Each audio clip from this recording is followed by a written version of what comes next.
My name is Payton Barton. I'm a baseball player here at UIC. I was adopted by my forever parents now. They have two of their own.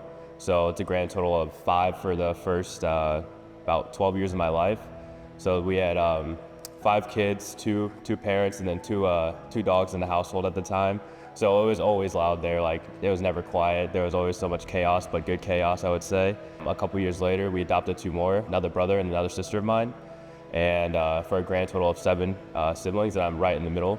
My mom always showed me like band, the arts, and all of that, and my dad always introduced me to sports. And I guess like baseball is the one that really just stuck with me. It was like the one where I felt like I could connect the most with like people and like with my parents and stuff. And I just kept going, kept playing, played travel ball. But then once I got to high school, I still enjoyed playing baseball, but I saw it more as something to do for fun. Like, I didn't think like it could really give me opportunities, like take me to college. I wasn't the best player, but man, like I was always just like out there yelling with the guys, you know, just having fun. My senior year of high school, I actually tore my meniscus in my knee, so I kind of was like, okay, I'm kind of done with everything.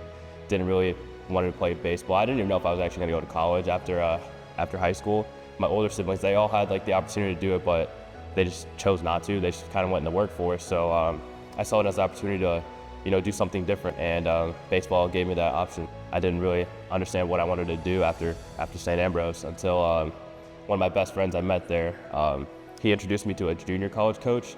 There's been like two times in my life where I said I've gotten a second chance. The first time was when I was adopted, and the second time is when I met my JUCO coach.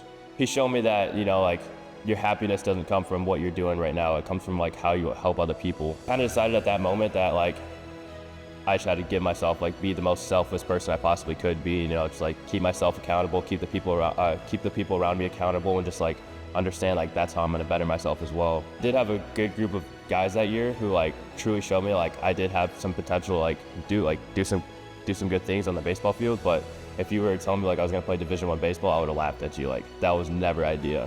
Daniel Doolan here, he said, hey, like, we'll take a chance on you. You get that class in, and like we'll take you. And I was like, all right, so let's do it. Baseball has taught me that you're gonna have failures. You're gonna have times where you're not gonna know what's coming, but if you can find a way to take those failures and accept them and just use them as a tool, like, you can do anything. And that really just set me up for life.